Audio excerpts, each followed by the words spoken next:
We're back. So I'm here with Dr. Terry Wager. We are getting close to the summit. We are actually only 9 days away today. And Terry is one of the great speakers. He's also been part of the Alchemist Nation for over 3 years. He's been building millionaires with us. He brings a very unique set of skills to this millionaire building process. Many of you already know that it's all about the stuff in between your ears, your brain, right? Your mindset. And Terry brings the past as a doctor, as a psychologist, as somebody who's worked with people with all sorts of different mental challenges. And he's found that his skills work like in congruence with this whole millionaire building process, because apparently money is just a mindset. And I used to actually teach a course that had a lot to do with emotions and motion set.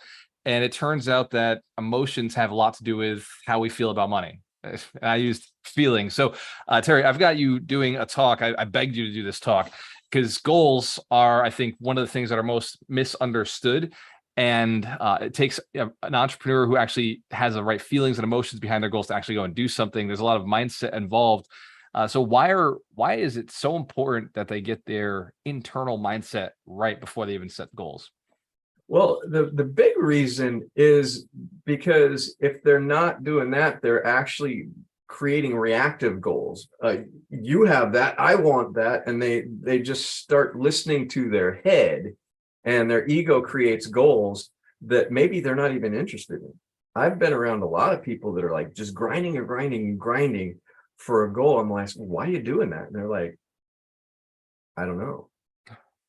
And then they think about it for a little bit, and we really dig in a little bit, and they're doing the goal because somebody else gave it to them. We have a lot of people do that with, I'm going to be a doctor. Why? Because my parents told me I'd be good at it. Or I'm a lawyer because my dad wanted me to be, or I'm this or that because my parents weren't able to, so they gave me this, and now I'm doing it because they wanted me to. And there's a lot of dissatisfaction in life because of that. And so we got to really understand what we want and why we want it before we can get to a goal.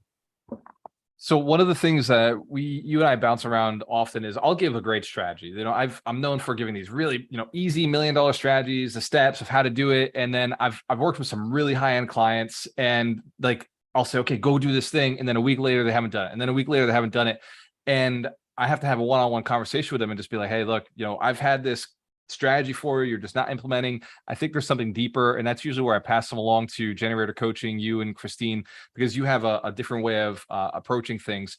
What is it? And I know it's emotional, right? Like I can identify that they're just not taking action because there's some sort of fear, there's some sort of emotion coming up.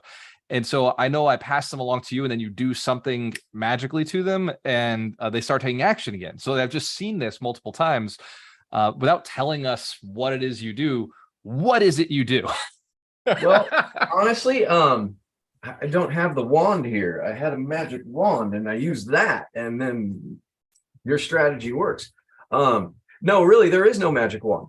And I wish I had it because that would have been funny, but oh well. Anyway, there's no magic wand. What happens for a lot of people is they agree to something because it sounds really good and they get highly motivated and they get excited by your excitement, but they don't necessarily know how. They don't know why they're doing it, and they have not really connected to it on a cellular level or on an emotional or a spiritual level. And so they've said yes, but they haven't really agreed.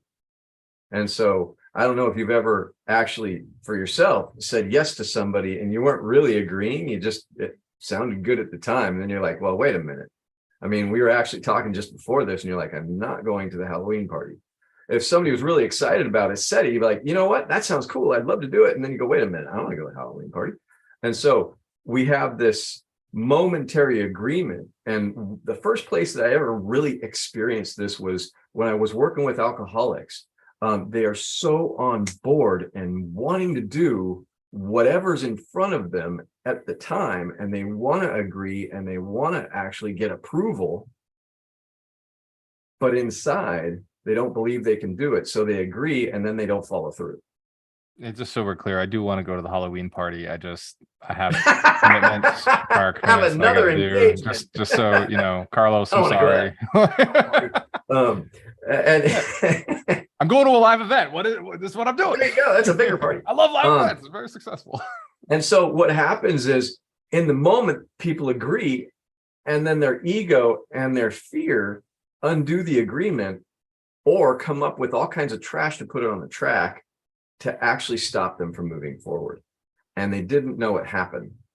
And so, you know, the funny thing is all over the country, throughout the years, we've come up with all ways to describe what we have to do to move forward. And we have the dumb goals, we have the smart goals, we have all that stuff. And I'll talk a little bit about that. But there's something deeper. And it's the inner game. It really is the inner game. And I'm going to be talking about that a little bit, because if we just rely on tactics, the tactics fail over and over and over, or we think we're doing them right and we're doing them wrong. We don't take action the right way a lot of times. Yeah, tactics are only as good as your fundamental emotions behind the tactics, right? Like if you're not feeling confident in doing it, you misunderstand the steps, or you don't take the steps the right way, or you take them with like this half-assed approach. It doesn't produce anything. There's two things I find that within Alchemist Nation specifically, like real estate investors have these two big blocks, like major blocks that stop them from moving forward. And the first block is usually around submitting an offer. And then the second block is usually around raising capital. For some reason, people don't feel comfortable with the idea of like offering to pay somebody else a return on investment, because that's really what it is. But to them, they see it in their heads as I'm begging for money.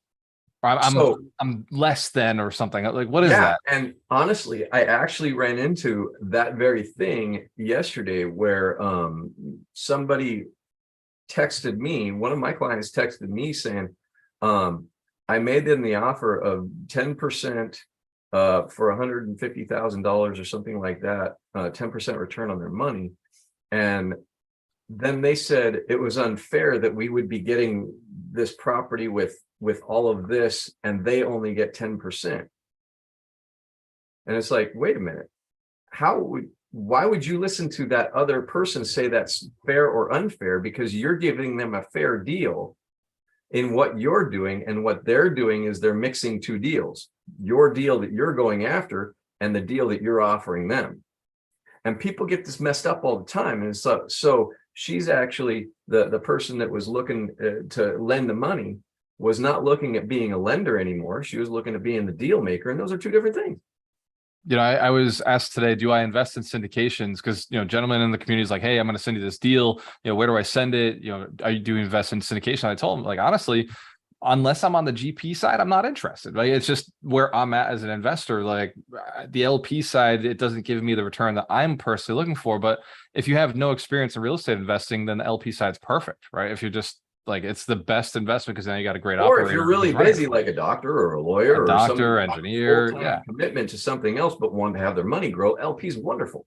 100%. And that's the role that it's just, you got to know who you're talking to and you can't take it personally. Right. So how do you work through people with that? Like, I mean, is that what you're going to be talking about at the summit? Are you going to be going into some of that? You know, I don't think I'm necessarily going to go through that, because those are more scenario based things that would be more of a training around how to do it. But I could tell you right now that the way I kind of think about it is it's a language thing. Forgot what the word is, but it's the describes the mountain kind of thing. I can't think of I've lost the piece of language, but whenever we say with or for or to, we're personalizing things. And when we end up doing that, we start to create this personalization that he did that to me, or she was talking about me. No, she was just talking. You know, he didn't do it to you, he did it. And what happens is we actually end up taking ownership of that stuff, and then we take it personalized, and then we get upset about it, and we cannot perform our best. And so the personalization is what's really happening when we're doing that. And I'm still searching for the word and I can't think of it. It's the magic wand's gone, and this particular word is out of the vocabulary. It's fine. Like if this happens at the summit, I'm throwing the wand on stage. just throw me the wand, I'll be good. I can move on. But the reality, the thing that I'm getting at is when we personalize statements, when Walter said that thing, it upset me. Well, why? Because it was about me, or because it was without me, or because it was around me, or it was away from me. However I attach myself to it allows my ego to start giving me a story that doesn't exist. Can I relate this to all the time. the awkward picture I posted the other day? Is that like in any way possible where I could be like people are personalizing my Oh, nudity over? absolutely, absolutely. And it's How does this reflect me? I did too. He's making me look bad. It's like, no, he didn't do anything to you or about you, or is Right. it's just there's that and there's this. And what we end up doing is we create a causation link, and it doesn't exist. And I almost had the word when it disappeared again. It was close. Some of it. But when we start personalizing that stuff, yeah, we reduce our ability to think clearly about things. We reduce our ability to stay focused on our goal. We reduce our ability to be at our best when we're personalizing it.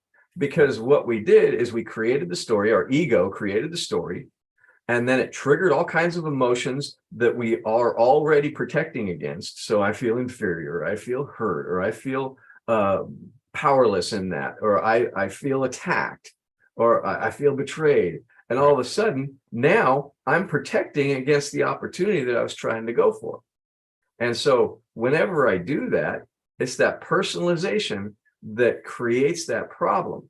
And we just got to stop personalizing it. It's not being emotional, because our emotions are what really actually makes us be able to have goals. Our emotions are what keeps us in the game. They also take us out. And it's how we're actually processing our emotions. It's how we're actually connecting with other people, because you can't have a sale if you can't be emotional. You know, if you can't tap into the emotions, they're never going to trust you. You know, robots don't sell well. That's right. That's 100% right. That's why sales and marketing are one of the last things that, you know, the robots are going to take over, which is why we're in the sales and marketing business. But but the emotions, emotion is just energy in motion, right? Like I've heard that said before. So if a person without emotions doesn't have the energy to go in, sustain long term, and do big things. You know, I'm a spiritual guy. I owe everything to surrendering to a higher power of my understanding, or my misunderstanding, how that may go. But the reality is until I got good with the spiritual, I was avoiding my emotions and trying to control my emotions. And what I realized over the 27 years that I've been doing this sober living thing, that God is our emotions, and that we are connected deeply to the spiritual through our emotions. That is the link. And when we try to control them, we're trying to control God. When we're trying to avoid them, we're avoiding God. We're avoiding good, orderly direction. We're avoiding anything that moves us forward. And when we can surrender to that, and we can actually connect with that, everything's mapped out in front of us. And I want to be clear, busy trying to grind, we miss it. I want to be clear to anybody who's like, well, I got mad, so it's a good thing. How you react when you're mad is a totally different situation than the emotion of getting frustrated. Like, the reactions are totally different. Absolutely. And I say mad is a behavior, angry is a behavior, but what's going on is you felt powerless and you didn't like that, so you got angry to avoid the powerlessness. Now I'm going to be powerful. I'm going to be bigger than my disappointment. I'm going to be bigger than my inferiority. I'm going to be bigger than my feeling of being attacked, and I'm going to attack back. And we actually take action without higher power, without thinking about it. We just react, and usually reaction is bad.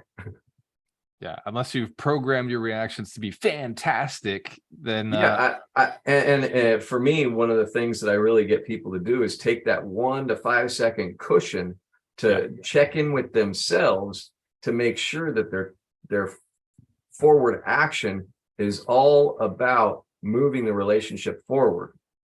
And what I teach when I'm working in teams and I'm working in hiring and doing that stuff with the companies is we love them up or we love them out.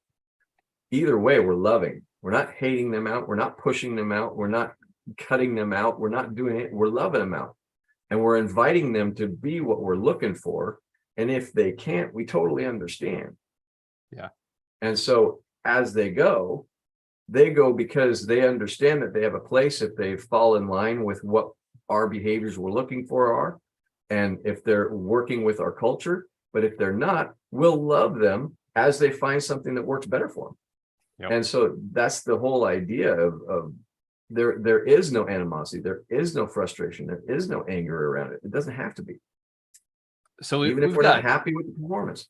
We've got the summit coming up in less than 9 days. What are the reasons somebody definitely has to go? If they're looking to invest in real estate or they're looking to scale their business up, what is it about your talk specifically that they're going to walk away with because I know every speaker on stage has come in and said, look, this is my intention of my talk. And like, this is what they're going to walk away with. What do you feel is like the biggest value that somebody can expect from seeing you on stage and being in the room with you? I got to say, first, before I answer that, I'm going to say you got some really good speakers. Doug's going to be there bringing the energy, and Bill Allen with his talk. We heard his talk a couple of weeks ago. It is an amazing talk. And Elizabeth Faircloth talking about teams, which is really close to my heart. You got a lot of great people and some that were last minute jumping in that do some other things that I'm not quite aware of. But you got a stacked roster of good people. But here's the thing, everybody wants to take action. And the question I have is, how many people took the action that they wanted to take last year that are going to be at the summit this year? Did they get the results they were looking for? How much is that because they didn't set the goals, or they didn't pay attention to their goals, or they were paying attention to somebody else's goals, and they were not connected to what they really wanted, why they really wanted it. And when they start to do that, they're going to be able to actually follow through, because the determination really comes from the contemplation. It's interesting because we got 300 people coming to the summit this year. It was only 100 last year. So there's 200 people, probably more than that, 200 people who've never seen you before, don't know like what the magic is. What is something that you want to say to that particular group who's registering their tickets, or they're booking their flights, they're booking their hotels? Like, what if I already know like how awesome you are and how important goals are, but if you were to say like something like from your heart, just like to share your desire for them at the summit, what would you say is something that you want for them? Yeah, I got into the business of helping people because my life sucked. My life was terrible, and it was because I listened to my own bad advice. And so I learned how, thank you. And that's my book right there. Walter's holding it up. And I listened to my own bad advice. I had terrible self-talk, if that's a thing. And I just did not know how to follow other people's directions. And I did not know how to trust. And I did not know how to believe in myself or have faith in anything else. And I cannot stand watching other people go through that, because it was terrible. I suffered with it. And so as I grew and changed and became coachable and became focused on growth and how we can actually have a life worth living, and we're the generators of our life. That's why my company's Generator, is because we generate the business, the relationships, and life we love. And so if you don't have what you're exactly looking for, you got to be there, because the goals is one thing, but the reality is we help you generate the business, the relationships, and the life you love. We're talking about goals, but we have all kinds of stuff for people that want to grow their business. And we have a community of alchemists that are all on board with doing that. And we're better together. And so that's the real message, is we're better together. We're helping you grow. We're helping you become what you want to be, but you got to show up. And you got to take action. Take action now. Click the link in the bio. In the bio. Click the link. Bullet train. Yeah. Let's go. Successful people take action. I think it's on that side. If I point this way, that's where it's at. So you heard it here. Dr. Terry Wager will be with us on stage. He'll be in the event, hanging out with everybody. Get lunch with the coaches if you get a chance. There's going to be sign-up sheets for a handful of people. They only have room for a few people for each one of their sessions. But Terry, if you can get lunch with Terry, he's one of the people who I think if you have the question of like, why am I not doing the things that I know to do? Why am I not taking action? I've read the books, I've been to the course, I've been to the programs, and I'm still not doing, I'm not living in a place of true action. Then you definitely want to hang out with Terry. You definitely want to be there for his talk on goals and the inner game and how we set those up. It's October 21st to the 23rd. By now, you've heard it from me so many times. There's plenty of room at the top. I'll see you at the summit. Cheers. Boom. Thanks, Terry. Appreciate you, brother. I'll see you there. Absolutely.